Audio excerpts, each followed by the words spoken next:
The low rumble of the swollen river carried a note of danger, a restless undercurrent hiding beneath the afternoon sun. A small shape bobbed helplessly near the far edge of the rushing waters. The boy froze, heart thudding as he realized it was a lion cub, barely clinging to the swirling currents. Its tiny head tilted sideways, eyes half closed, fur soaked and matted with mud. The cub's weak, pitiful cry rose in the roar of the river, and every instinct in the boy's body screamed to act.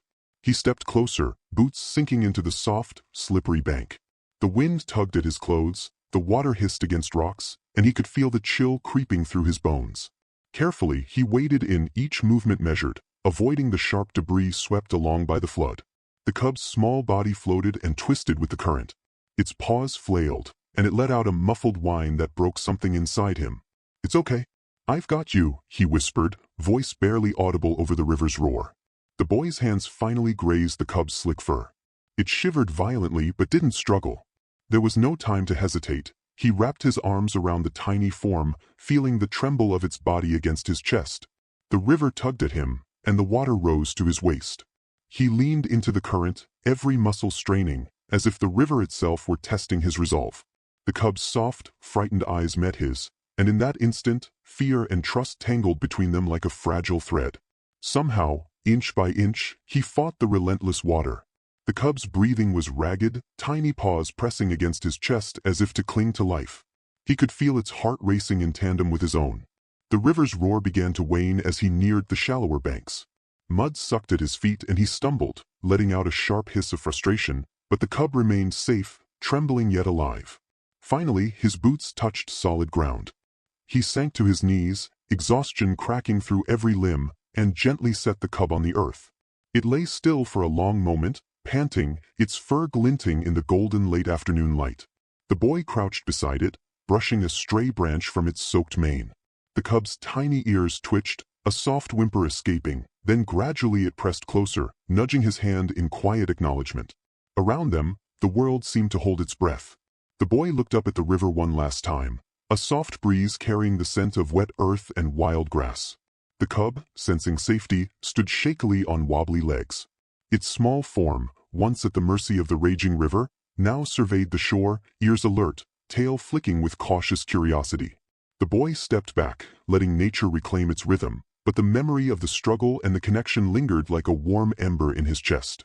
As the sun dipped lower, painting the sky in strokes of amber and rose, the cub padded toward a distant tree line, turning once to glance back.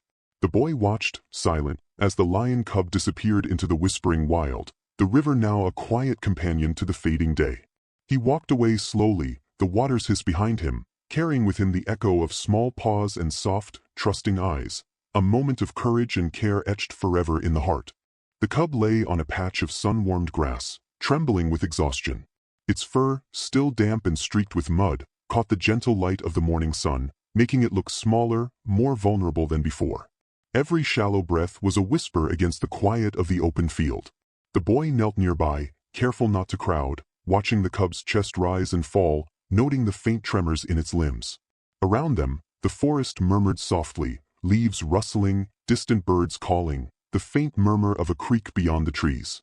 The air smelled of wet earth and the sharp, clean scent of crushed grass. The boy's fingers hovered above the cub's mane, hesitant, learning to measure the line between comfort and intrusion. The cub shifted slightly, ears flicking toward a distant sound. Its tiny body wobbled as it tried to stand, but the legs buckled beneath it. The boy whispered softly, "Take it slow, just breathe." The cub froze, gaze meeting his, as if understanding the quiet encouragement. Slowly, it managed to rise again, swaying unsteadily, paws sinking into the soft soil. Hours passed with small victories. The cub stretched its legs, sniffed at fallen leaves, and attempted tiny steps forward. Each movement, however hesitant, was a testament to survival. The boy mirrored the rhythm, kneeling, moving when the cub moved, pausing when it paused, letting the cub set the pace. A delicate tension hung in the air, a balance between fear and fragile trust. A sudden rustle in the bushes made the cub freeze, tail stiffening. The boy's pulse quickened, but he stayed low, arms relaxed, letting the cub assess its world. Slowly, curiosity overcame caution. The cub inched forward, nose twitching, whiskers brushing against damp moss. Its small, quiet moans mixed with the whispering wind, the sounds a fragile symphony of recovery. The boy gathered a few soft leaves and placed them nearby, a small offering of warmth and comfort. The cub sniffed, pressed its head gently against the pile, and then rested, paws tucked beneath its body. Sunlight broke through the canopy, falling in golden slivers that painted the cub's fur in streaks of amber. The boy leaned back on his heels, silent, carrying the profound weight of this small life returning to strength. By evening, the cub's energy returned just enough for a tentative exploration of the nearby thicket. It moved with careful steps, ears twitching at every sound, tail flicking. When it paused, the boy paused too, letting the cub's instincts lead the way. Each tiny motion, each careful sniff, spoke volumes of resilience. The day closed with the cub curling into a tight ball on the grass. The boy settled nearby, back straight, eyes scanning the dimming forest, but hands resting lightly on his knees, a silent guardian. The cub's chest rose and fell in a steady rhythm, faint purrs escaping with each breath. The moment was quiet but weighty, a testament to patience, care, and the tender beginnings of trust. As twilight draped the sky in muted violet, the boy rose slowly, casting one last glance at the sleeping cub. The river's distant murmur was a gentle reminder of the world beyond, but here, in this fragile sanctuary, life had been preserved. And for both boy and cub, the unspoken understanding lingered. Survival was only the beginning. The forest seemed to hold its breath that morning. A faint rustle among the trees drew the boy's gaze, his pulse quickening. The cub, alert, ears pricked, sniffed the air and froze mid-step, tail flicking nervously. Its small body pressed close to the ground, muscles tensed with instinct. The boy remained still, careful not to startle it further. The sunlight filtered through the canopy in streaks, catching on damp leaves and glinting off the cub's fur. The air was thick with the scent of moss and wet bark. Every distant crack of a branch, every whisper of wind seemed magnified, drawing the boy's attention to the unseen. The cub's tiny growl, soft, almost hesitant, spoke of fear and caution. A shadow shifted among the trees, a larger, unfamiliar figure moving silently. The cub's fur bristled. It let out a quiet, urgent moan.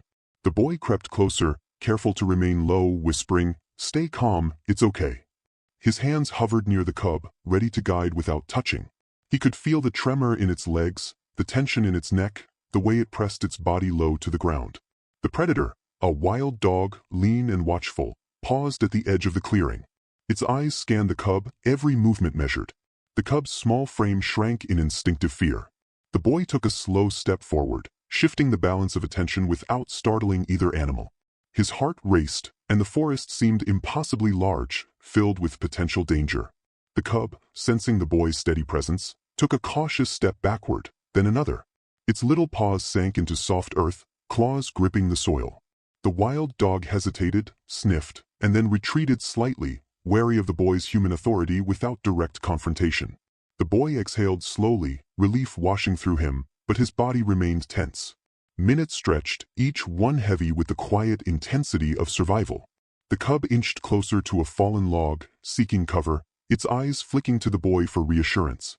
He lowered himself onto the ground, whispering again, "Safe, you're safe now." The words were gentle, unassuming, yet they carried a warmth that calmed the cub's trembling limbs. Once the wild dog disappeared into the forest shadow, the cub relaxed incrementally, chest rising and falling in shallow, steady breaths. It rolled onto its side, paws stretching, and let out a small, almost relieved purr. The boy offered a small, comforting hand nearby, not to touch, but to remind the cub of human presence without force. The day moved on quietly, sunlight filtering in golden beams through the branches. The cub explored closer to the boy, tentative but growing braver with every cautious sniff and tentative step. The forest hummed softly around them, leaves, insects, distant calls of birds, each sound marking the fragile rhythm of life continuing despite danger.